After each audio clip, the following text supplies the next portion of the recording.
Well, it was essentially the same as flipping, but it was because I bought a distressed property. Typically, you can't just start into a property that's just a turnkey unless you have a lot of capital, and that's where a lot of people get in trouble, and that's where the construction background helped me. Is that I looked at the place, I knew what needed to be done. That didn't worry me because of if you can buy it within the price that deserves because of what is wrong with it, then you can kind of make it work. Um, Welcome to the Real Estate Pros Show, where we interview real estate investing professionals from coast to coast, as well as the service providers that serve the real estate investing industry. Our goal is simple: share what's working now to help you improve and scale your business to the next level and meet the pros that can help you get there. Real Estate Pros is powered by Investor Fuel, America's leader in helping real estate investors and professionals build the business you need to live the life you've always dreamed of. Let's start today's show. Property insurance for real estate investors doesn't have to be difficult, but it does need to be there to protect you when you need it. MyInvestorInsurance.com not only provides insurance at 15 to 30% cheaper than traditional agencies, it's built specifically for real estate investors like you. You can set up an account in about 2 minutes, get quotes on properties, turn on and turn off insurance for your fix and flip or rental properties in around 2 minutes without having to talk to anyone directly, all through our portal. There's no better way or faster way to make sure you've got the coverage you need to protect you, and no more lengthy policies either. Once you're set up, you're billed monthly and prorated by the day for however long your policy is active. It's powered by MSI, the third largest independent MGA, with 1.5 million customers and more than $1 billion in cumulative premiums written. Get set up today in about 2 minutes at myinvestorinsurance.com/fuel. Welcome back to the Real Estate Pros podcast. I'm Kristen, and I'm here with Anthony Crane, who's the co-founder of Triumph Properties. They're based out of Troy, Ohio. Thank you for being here, Anthony. Thank you. It's great to be here. Amazing. Well, you guys are doing a lot with Triumph. It seems like you have a lot of properties under your belt and you have a lot of experience, 25 years. Tell me about the beginning. How did you get involved in real estate? How did you fall in love with it? Well, it kind of started early from my dad, who was a builder. Essentially grew up on the job sites, learned about every trade from the time I was probably 6 or 7. At that time, you could bring your kids to the job site and work constantly. And honestly, I think that was invaluable for me because I learned so many things that you have to be able to do within the construction phase of real estate, which I think is one of the most overlooked pieces of successful real estate. Is being able to manage, communicate with subs, to be able to know what actually needs to be done. So I started with taking that. I went to college, um, played sports in college, and then I went on to teach. So then I taught for a while, but while I was teaching, from day one, I basically started doing things. My first project actually was building a home to where I would start living, and then I started to live there and be able to almost flip that. And then from there, I started getting into flipping when building was not as affordable. It was kind of that was when the houses started to become banks were taking back houses, so a lot of the real estate you could buy really cheap. And since I was able to fix them, it was actually a perfect time for me. And I started getting into flipping. I never really lived in the same house very long, about a year. So that's essentially how I got started in it, is rotating homes, um, making them better and selling them. Amazing. And you have this great construction background, and you were talking about how important that was. Can you kind of expand on that a little bit? What things that people often overlook when they kind of get into the flipping industry? Well, flipping, it's essential. I mean, you try to hire somebody right now. The construction talent out there, I think, is basically overused, and not enough out there, honestly, that know what they're doing. So when somebody tries to come and have something, if they have no knowledge of it and they're like hiring people out, They get incredibly frustrated. Stop living on an island and join the #1 mastermind in America for professional real estate investors. Investor Fuel is a community of hundreds of the nation's top investors working together to build stronger businesses and better lives. In addition to the amazing community of real estate investors acting as a board of advisors for one another, Investor Fuel members have access to 100% funding on purchase and repairs for our members only, a health insurance program, and benefits and discounts that more than pays for the membership of most of our members, meaning it's actually costing you money to not be a member of Investor Fuel. If you're looking to scale your business and build a business that allows you to live the life of your dreams, please visit investorfuel.com today and book a call with our team. They typically don't get the project completed, not on time, cost them more money. Purchasing, they normally purchase incorrectly because they don't know that there's structural issues. They don't know that the windows are bad, the HVAC is bad, the roof is bad. So you really need to know what when you go into a property, it's helpful to be able to walk through it and know within 10 minutes whether you're going to buy the place or not. And essentially I got to where I could walk into a place and I could tell the realtor or whoever I was buying it from that I'm ready to purchase it at this price. And I really didn't need much more than that. Um, Now that can't be done with anybody, but everybody, but it definitely is essential to have some background so that the construction trade's hard to deal with. I mean, the contractors and subs are great, but they are not the easiest of professions to control and do, especially if you're lacking knowledge. So Yeah. even when you get into multifamily, I mean, every day you're getting calls about something that needs repaired, and typically, it's not always what the people think it is. So when they give me the symptoms, I can kind of know, like, actually, it's this, it's not that, and then I know who to call, or I can go do it myself. So I think you have to almost, if you're not the one that's on your team that has it, you almost need to have somebody on Ready. your team to be successful, or you just have to have more money. I mean, that's Right. really Right. you either have to have money to pay it and get the guys there on time, and or you do it yourself. Yeah, I think that's a really good thing to call out that, if you don't have the experience yourself, find someone who does and get them on your team and have them, because it's going to save you a lot of money and headaches in the long run. So you started flipping and all that. When did you start doing this full time and when did you found Triumph? Triumph, I got with a business partner in 2016, Mark Francis, and we started to I actually got proposed by somebody that was like, "Hey, would you like to buy a multifamily unit?" And at that point, I'd never really done done multifamily, so I was kind of interested, but not. I would always my bread and butter was flipping and just kind of working on houses and maybe even building a few here and there. Um, and they kind of convinced me. I'd had two investors that were interested in me. It's kind of neat in this profession. I think people find people that they think have potential and they'll try to encourage them, honestly. And I was fortunate to have a couple of those in my life, even after my dad had passed, people that were more in the multifamily world that they were able to almost encourage me, like, you have to do this because of, just they saw what I had done or what I was doing. And I ended up purchasing a place from there, and that's kind of how I stepped my foot into multifamily. It was actually a 35 unit, Wow. which is kind of jumping in with both feet. Yeah, Originally, they'd presented an 8 unit. And he's like, you know what? I don't want to sell that one. How about this 35 unit? And I was like, whoa, okay, hold on. I guess for So yeah. but that's kind of the way I've always approached life. I think I just generally, it's not just, I don't just put my foot in. I generally just dive in. If I'm going to go for it, I go for it. But Yeah, so so starting with that 35 unit property, what kind of how did you apply your skills to something so new? What mindset were you in?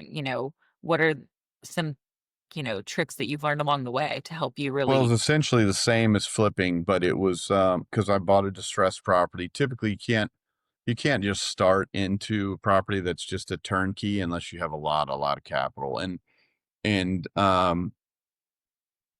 that's where a lot of people get in trouble, and that's where the construction background helped me. Is that I looked at the place, I knew what needed to be done. That didn't worry me because of if you can buy it within the price that deserves because of what is wrong with it, then you can kind of make it work. Um, If you're looking for consistent, high quality leads, look no further than Investor Machine. Investor Machine isn't just another agency, it's the most sophisticated, data driven lead generation company on the planet for real estate investors, and serves the role of being not just a lead generator for your business, but a marketing partner that is helping you achieve your goals along the way.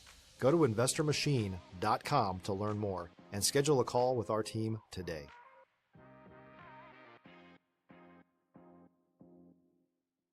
so that's how I initially got into it. I think because of my background of distressed properties, fixing those, that's how I got into this one where I knew what needed to be done and I wasn't really afraid of it. The only thing that was a little bit unusual was the managing of the tenants. I hadn't really done that piece of it.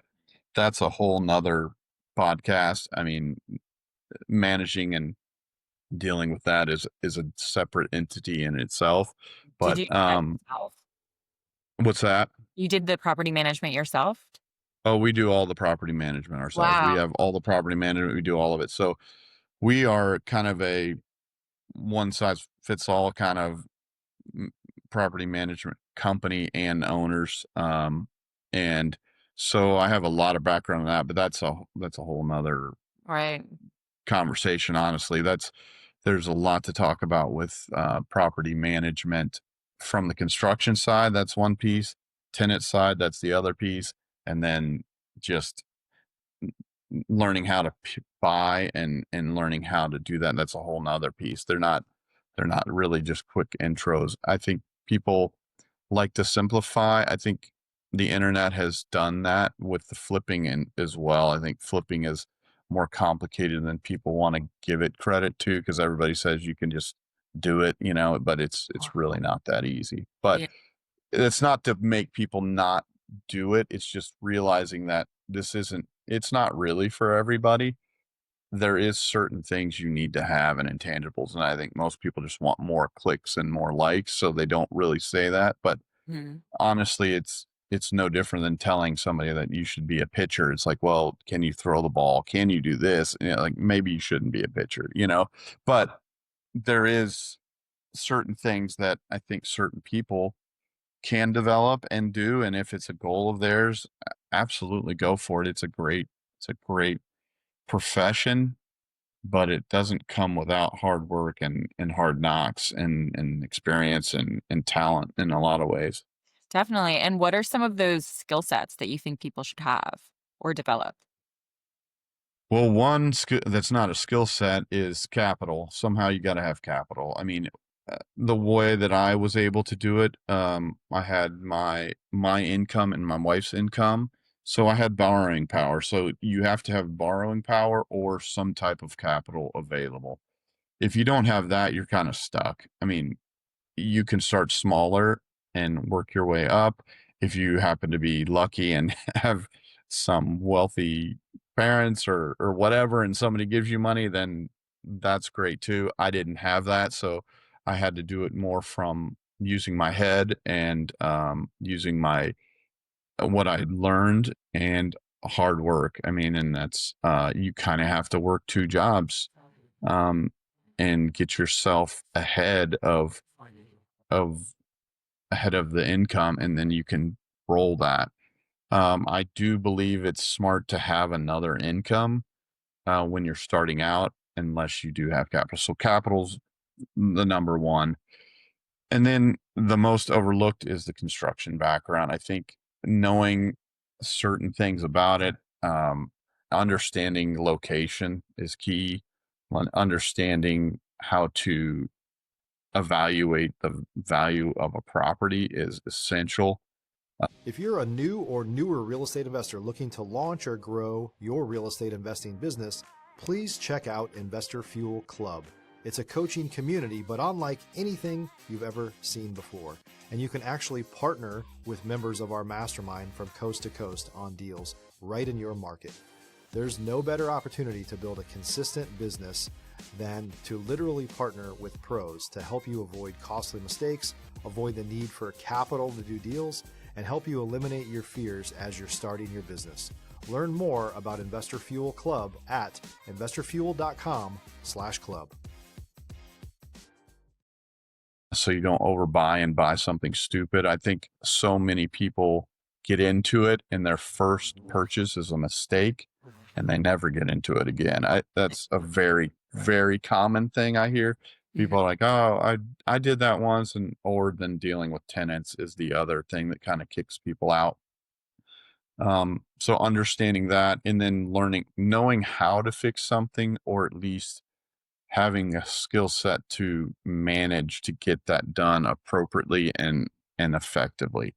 And I think without knowledge, that's really tough. But some people are really good people skills, and they can kind of make up for that by getting to know the right people and connected. And then I don't know, but I think that's a harder path. Definitely. So Yeah. In your journey, how important has, networking and community groups and all that, how important has that been in your growth? honestly, in mine, it hasn't been that big of a deal. I'm more of an internal, introverted kind of person. It's weird. Every role I've ever been is an extroverted role, but I'm actually preference or introvert. But I've been able to develop my skills enough to use that. But I depend much more on my own knowledge and understanding. I sometimes have felt that people almost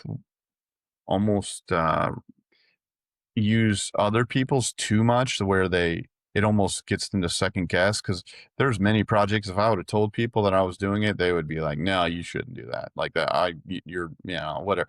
So for me, I've learned to trust myself and trust my gut and trust my intelligence and do it. Whereas if I think I would ask people, I would have been discouraged. I wouldn't have done it probably. So there is a balance of that, because you can't obviously just go and not. You have to know yourself well enough, and you have to know what you know well enough to Mhm. be like, okay, where do I need to get advice?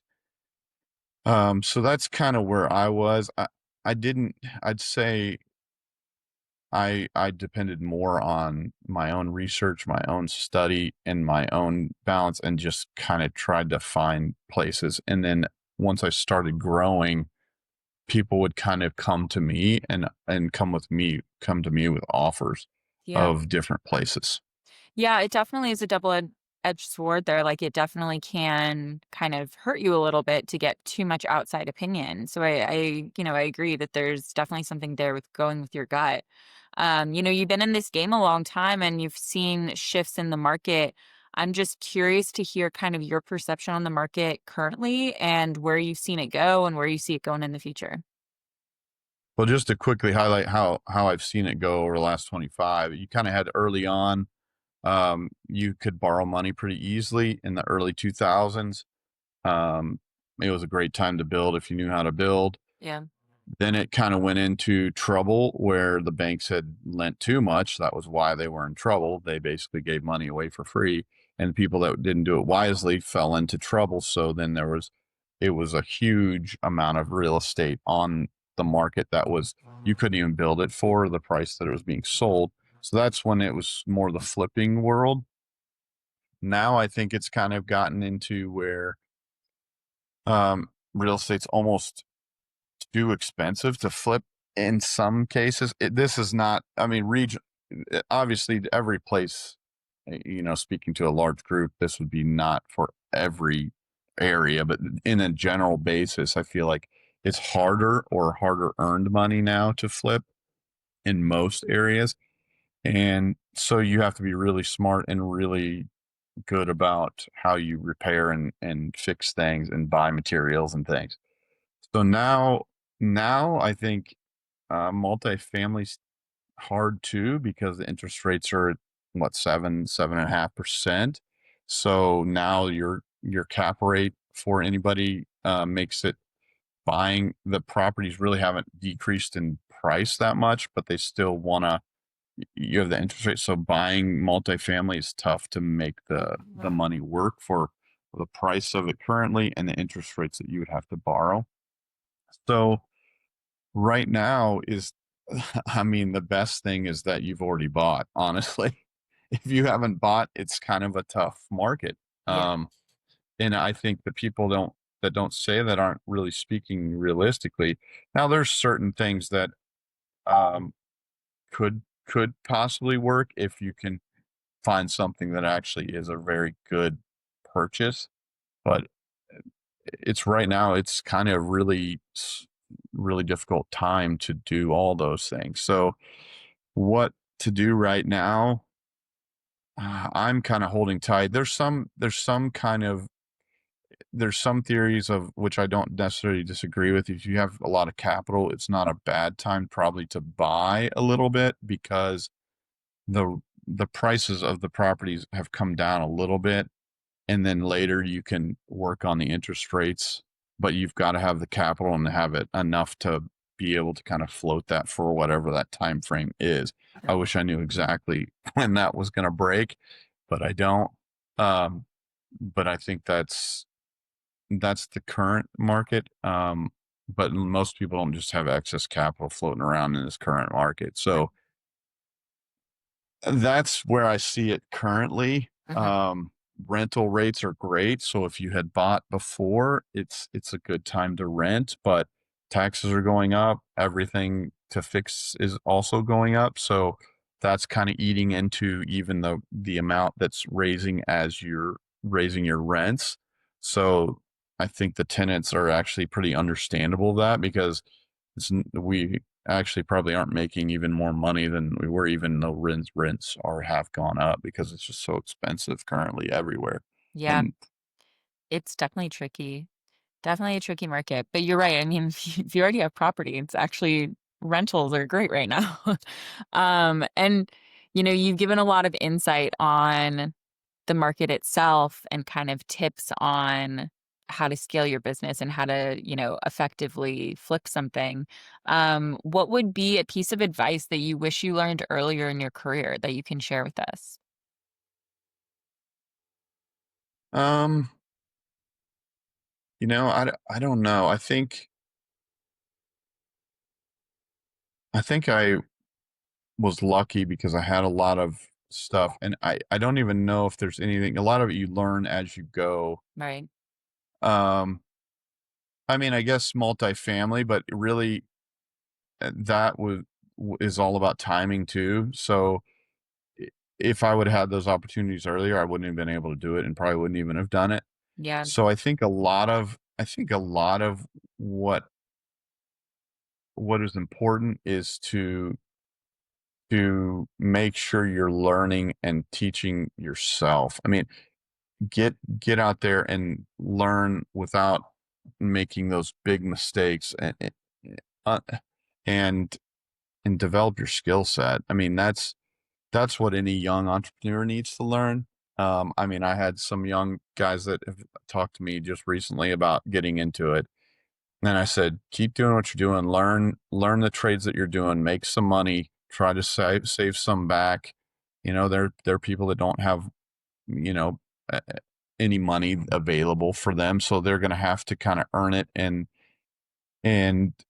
be able to save and then develop your skill set so that when you do have a time to purchase, then you can save on other things and then roll that and begin to start your your amount of money that you can continue to use as leverage to buy more. Mhm.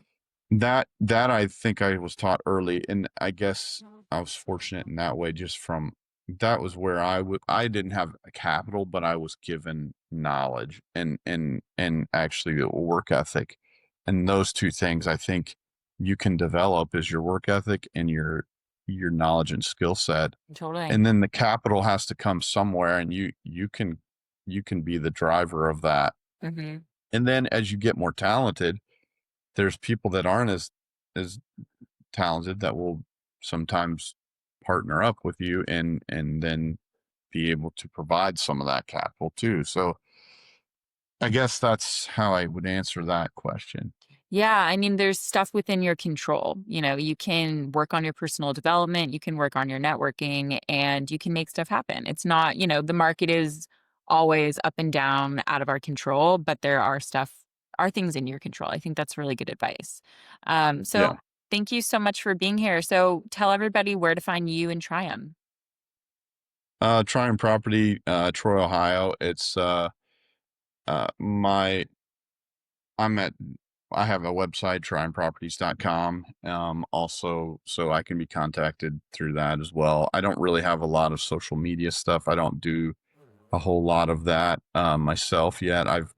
I've considered doing that because I do feel like I do a lot of things that I could uh, help people, but I feel like I'm so busy. It's just another piece I haven't been able to develop. I guess that would be one that maybe a future thing that I wouldn't mind to do is kind of do that. But that's something I haven't totally done. I've been working too hard on the business side of it, honestly, than developing the online version of myself. But um, so that's it.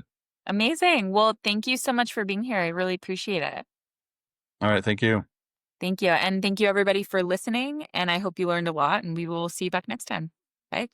Thanks for joining us for today's Real Estate Pros Show. You can learn more about the amazing benefits of the Investor Fuel Mastermind community, including surrounding yourself with hundreds of other rock stars, 100% financing for your deals, and members-only discounts from vendors you're likely already using that, as a member of Investor Fuel, will save you more than the cost of your membership.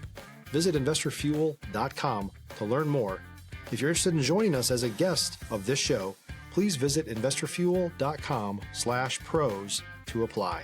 You can also check the show notes for access to free resources, how to get access to world-class lead generation, and much more. Don't forget to subscribe so you never miss another episode. Have a great day. We'll see you on the next show.